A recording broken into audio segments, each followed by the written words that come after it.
સમાચારમાં આગળ વાત કરીએ તો સ્થાનિક સ્વરાજ્યની ચૂંટણીમાં સ્થાનિક સ્વ એટલે કે પોતાનું રાજ ચાલતું હોય તેમ ઉમેદવારી પત્રો ભરવાના છેલ્લા દિવસે જ 100 ઉમેદવાર બિનહરીફ જાહેર થયા છે. તેમાં મોટા ભાગના ભાજપના છે.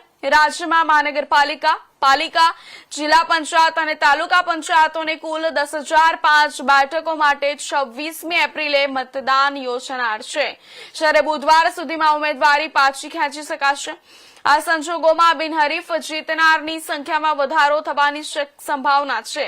વર્ષ 2021માં સ્થાનિક સ્વરાજ્યની ચૂંટણીમાં કુલ 237 ઉમેદવારો બિનહરીફ થયા હતા. તેમાં વધારો થશે કે ઘટાડો તેના ઉપર રાજકીય પંડિતોની નજર છે. ગુજરાતની 15 મહાનગરપાલિકા, 84 પાલિકા, 34 જિલ્લા પંચાયત અને 260 તાલુકા પંચાયત માટે આગામી 26મી એપ્રિલના રોજ મતદાન, 11મી એપ્રિલના રોજ ઉમેદવારી પત્રો નોંધાવવાની પ્રક્રિયા પૂર્ણ થઈ છે. ઉમેદવારી નોંધાવાઈ છે ત્યાં જ રાજ્યભરની કુલ 10,000 બેઠકોમાંથી 1% એટલે કે 100 બેઠકો ઉપર ઉમેદવારો સીધા જ બિનહરીફ વિજેતા બન્યા છે. બિનહરીફ જાહેર થયેલામાં ભાજપના મોટા ભાગના ભાજપના છે. સામે પક્ષે ઉમેદવારી ન નોંધાવાના કારણે અને એક જ ઉમેદવાર હોવાથી બિનહરીફ વિજેતા જાહેર થાય છે. તો કોઈ સ્થળે નોંધાયેલી ઉમેદવારી ટેકનિકલ કારણોસર રદ થાય અને એક જ ઉમેદવાર વધે તો બિનહરીફ વિજેતા જાહેર થતા હોય છે. બિનહરીફ વિજેતા થનારાઓની સંખ્યા તાલુકા પંચાયતોમાં વિશેષ રહે છે. સ્થાનિક સ્વરાજ્યની ચૂંટણીમાં સ્વ એટલે કે પોતાના કે પક્ષના જોરે અન્ય કોઈની ઉમેદવારી ન નોંધાય તેવી સ્થિતિમાં બિનહરીફ વિજેતા જાહેર થાય છે. ઉમેદવારી નોંધાવવાની પ્રક્રિયા પૂર્ણ થઈ ત્યારે સૌથી મોટો વિજય ભાજપે કડી પાલિકા જીતીને મેળવ્યો છે. કડીની કુલ 36 બેઠકોમાંથી 23 બેઠકો બિનહરીફ જાહેર થઈ છે, જેમાં વોર્ડ નંબર 1, 3 અને 6 ની જ 12 બેઠકોનો સમાવેશ થાય છે.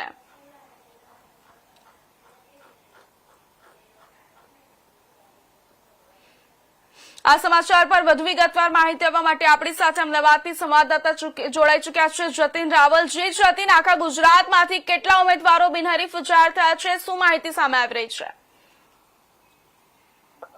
જો ચોક્કસથી પ્રેરણા આપને જણાવી દઉં કે લગભગ સમગ્ર ગુજરાતની જો વાત કરીએ તો સમગ્ર ગુજરાતમાં લગભગ 100 થી પણ વધારે ઉમેદવારો જે છે અને એમાં પણ મોસ્ટ ઓફ જે ઉમેદવારો જે છે ભારતીય જનતા પાર્ટીના જે ઉમેદવારો જે છે તે બિનહરીફ જે છે તે જાહેર થયેલા છે. ખાસ કરીને જો વાત કરીએ લગભગ સ્થાનિક સ્વરાજ્યની જે ચૂંટણીઓ હોય તેની અંદર જોવામાં આવતું હોય છે કે ઘણી બધી જગ્યા ઉપર બિનહરીફ ઉમેદવારો જે છે તે થઈ જતા હોય છે. કેમ કે એનું કારણ છે કે કોઈ સામેની પક્ષે જે છે તે કોઈ જયારે ઉમેદવાર ન હોય ત્યારે આ રીતે જે છે તે બિનહરીફ ઉમેદવારો ઘોષિત કરી દેવામાં આવે છે. આ વખતે પણ ખાસ કરીને જો વાત કરીએ તો જે સ્થાનિક સ્વરાજ્યની જે ચૂંટણીઓ છે જેના માટે તાલુકા પંચાયત, જિલ્લા જે મહાનગરપાલિકા, પાલિકા, જિલ્લા પંચાયત અને તાલુકા પંચાયતની કુલ 10,005 જેટલી બેઠકો છે તેના માટે 26મી એપ્રિલે મતદાન યોજાવાનું છે. આ સંજોગોમાં બિનહરીફ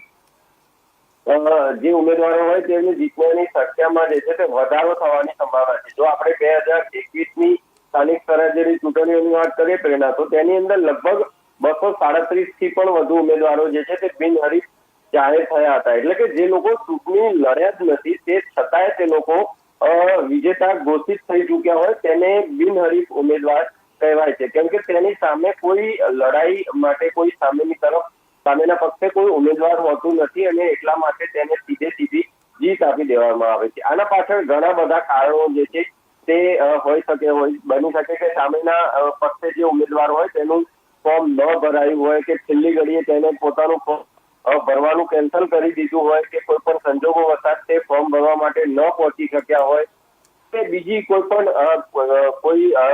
પણ કારણોસર તેમને ફોર્મ ન ભર્યું હોય, સામેના પક્ષે કોઈ પણ એક સીટ ઉપરથી કોઈ પણ સામેની પક્ષે જે છે તે કોઈ ઉમેદવાર ફોર્મ ન ભર્યું હોય ત્યારે તે એવી સ્થિતિમાં તે ઉમેદવાર જે છે તે બિનહરીફ વિજેતા જાહેર કરી દેવામાં આવે છે.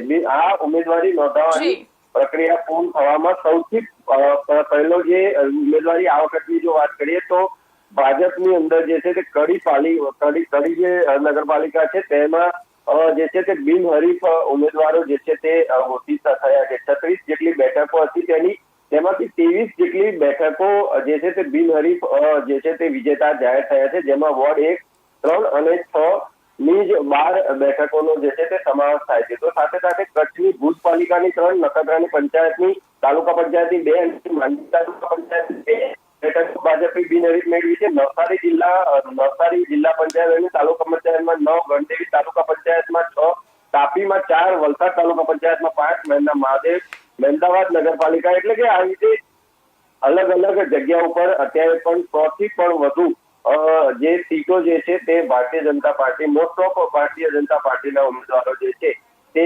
બિનહરીફ જાહેર થયા છે. હજુ પણ આ સંખ્યા જે છે તે વધવાની ક્યાંક ને ક્યાંક શક્યતા છે. એનું કારણ એ છે પ્રેરણા કે હજુ ચૂંટણી જે ફોર્મ ભરાય છે એનું હજી ચકાસણી થવાની છે. બની શકે કે કોઈ ચકાસણીની અંદર કઈ ખામી રહી ગઈ હોય તો જે ચકાસણીમાંથી વેરીફાઈ થયા વગર બહાર નીકળી જાય છે, અને એવામાં જો સામે પક્ષે બીજું કોઈ ઉમેદવાર ન રહેતું હોય તો તેવી સીટો પણ બિનહરીફ વિજેતા જે છે તે જાહેર કરી દેવામાં આવતી હોય છે. તો બીજી તરફ 15 તારીખ છેલ્લું ઉમેદવારી ફોર્મ પાછું ખેંચવાની છેલ્લી તારીખ 15 રાખવામાં આવેલી છે. ત્યારે કોઈ ઉમેદવાર કોઈ પણ અંગત કારણોસર કોઈ પક્ષ જોડે કઈ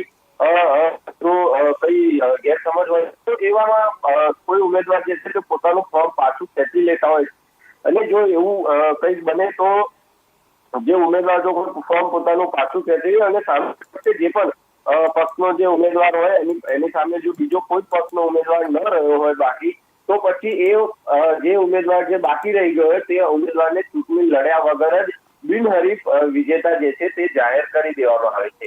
એટલે કે હજુ પણ આગામી 15 તારીખ સુધીમાં હજુ પણ ધન્યવાદ માહિતી બદલ.